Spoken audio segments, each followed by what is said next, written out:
Alfie, how are you? Hey, I'm great. Yeah, really good, thanks. Yeah, my name is Rachel. I'm from Phoenix Radio Bali. Lovely to meet you, man. How's it going? Okay. Congratulations for your new song, Shadi, collaborated with Tom McFarlane from Jungle. But before we continue about Shadi, we want to know more about you. Yeah. We want to know more about you, about your music. Like, how do you get into music? Because I know that your father collect guitars and also your sister playing piano and trumpets. Like, maybe is it like inheritance? Like, I can say something like that, or you just like, no, it's not from my father or not my family. I just love music. Well, my dad, he collected guitars, and he's always like looked out for like really cheap guitars that he can buy. So I think just because those were always around the house, I was always kind of interested in just like picking them up and then making some music.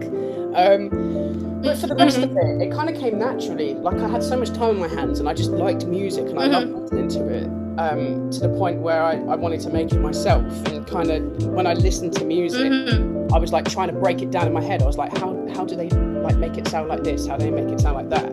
So my kind of life mission is to kind of like replicate stuff in my own songs that I like from other songs in a way. Okay, so do you remember like the first song that actually inspiring you? Like, oh, I want to do music because of this. I think the first bit of music that probably really inspired me.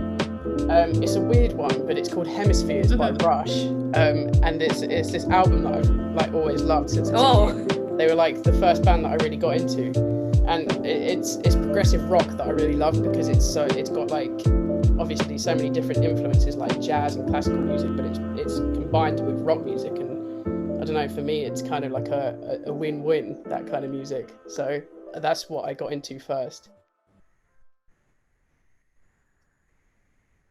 Okay, so yeah, I think you a little bit frozen, but I can hear your voice. Like, you can hear my voice? Okay, sweet. Yeah, you froze. Yeah, it's working again. I think it's okay now. Yeah. Sweet. Okay. So, like, I know that you started your career at 16. I mean, like, for 16-year-old, like, usually they always want to play. Like, they don't really care about career. Like, why do you choose to pursue your career at such young age?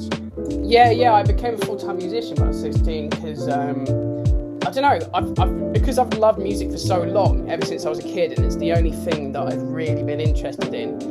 After finishing school, I was like, well, I'm still not interested in anything else. Like, I've been to school for like 10 years and it's still music that I really want to do. So I think that's kind of what made me go, right, I'm not going to waste time and try and get a job that I probably won't like. This is the best option that I've got, really, and I'll enjoy it and have fun. So I went with the music, to be honest. Yeah, and it went well. Yeah, it's gone really cool. Yeah, it's went really well. Yeah, and I saw also in your YouTube channel that there's a lot of people like saying like this, like, oh my god, Alfie is so underrated. Like, I want the world to know him. Like, what do you think when someone's saying something like that to you? Yeah, I really like that. That's adorable, and it's really nice. And then they share my music, or sometimes they don't because they want it to be like a little secret. Yeah. But either way, I love both. So. So yeah, you're happy with it. And talk about Shadi now. The single is about being yourself, do what you want to do with your life and try to avoid arguments. Like, what characters that inspired you to make the single actually? Yeah, Shady is just one of those songs that I wanted to just think more positively for once, because I tend to sometimes like think quite negatively in my songs, and I was like, you know what, I just want good vibes from now on, and I just want to make music that's like, highlighting the good points, so when I feel down I can listen to it and feel good again, rather than try and give myself a boost of negativity. So I've really, this year, ever since like the pandemic kind of started, I've been like really trying to focus on the good just to get through all the bad, and as a result of that, that's kind of why I did stuff like Shady. I think you've frozen again. Hello? So I think, hello? Hi. Again, I'm back. I can't see you, but I can hear you. Okay. So yeah, you can see me? No, I can't see Can you. you see but I me? can hear you. Oh. Okay. I think there's problem with it. So yeah, actually let's just continue with it. Like being yourself is the key of the song. I mean, like for Shadi that you want to share. Like, do you have any tips for your fans that actually maybe like right now they're pretending to be someone else to be like a lot of people doing that because they know they will accept it if they're being. Yeah, totally. I think the whole idea with the song is like, I'm also singing about like in that one lyric, it's like I could be someone that I'm not, but I'd be missing the real person I am.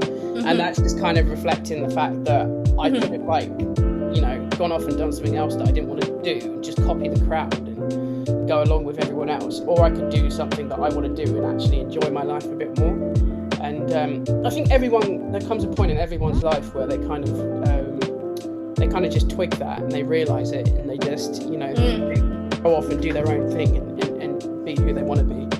But I was quite lucky to just like realise it at a young age, and I guess a lot of people do my age at school and stuff, and that's why they pick certain subjects at school to learn rather than like the ones that everyone else would just learn. So I don't know, I just wanted to write a song about kind of like being yourself a bit more.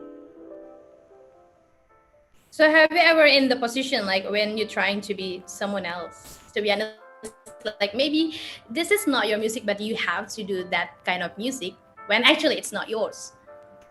Yeah, totally. Yeah, it's like I'd never want to go off and make I don't know, like a metal album or something, saying that I probably would, but you know, I wouldn't want to get forced to do it. It's like the great thing about like even the label that I'm with, Chess Club, they just let me make the kind of music I want to make. It's not like they're trying to shape what I'm putting. So, you know, it's nice when you have that kind of relationship with your label as well and stuff like that. Yeah, and that's really good. I mean, like you found your identity like in your music, especially like. And your other singles, Forever Isn't Long Enough, signed to Annie Mac's hottest record in the world on BBC Radio 1 last. The hardest thing, all of this will happen to you. I mean, like during this pandemic, everybody like in a lockdown, and now your song is like become a hit, the hardest like on the records. Like, what do you think about it? Well, yeah, I think this year as well, like I had more time to kind of like put out my music because people were at home and stuff. So I think it was a really good year for like my music to kind of like get places and stuff, which is I'm really thankful for because I never expected to blow up this much. But with like Annie Mac, she's just amazing, so supportive, and having DJs that will support you and put your music out there, it's amazing. It helps so much, and yeah, it's brilliant. Okay, so do you have someone in your mind that you want to collaborate with? Maybe for your next project? I have so many people that I'd love to collaborate with. It's just an infinite. Tell me one. There's this guy called Todd Rundgren that I adore, who makes like amazing music, and he's he's just such a genius, and I love him and stuff. And he's from the 70s, and he's like I don't know, he's just a producer genius and stuff. So I can do something with him. I think that's definitely the top one.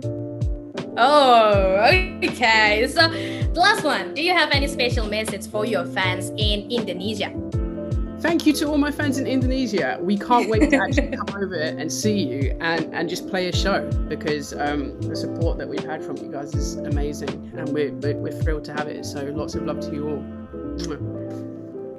Okay, thank you so much, Alfie, for your time. Thank you. Have a nice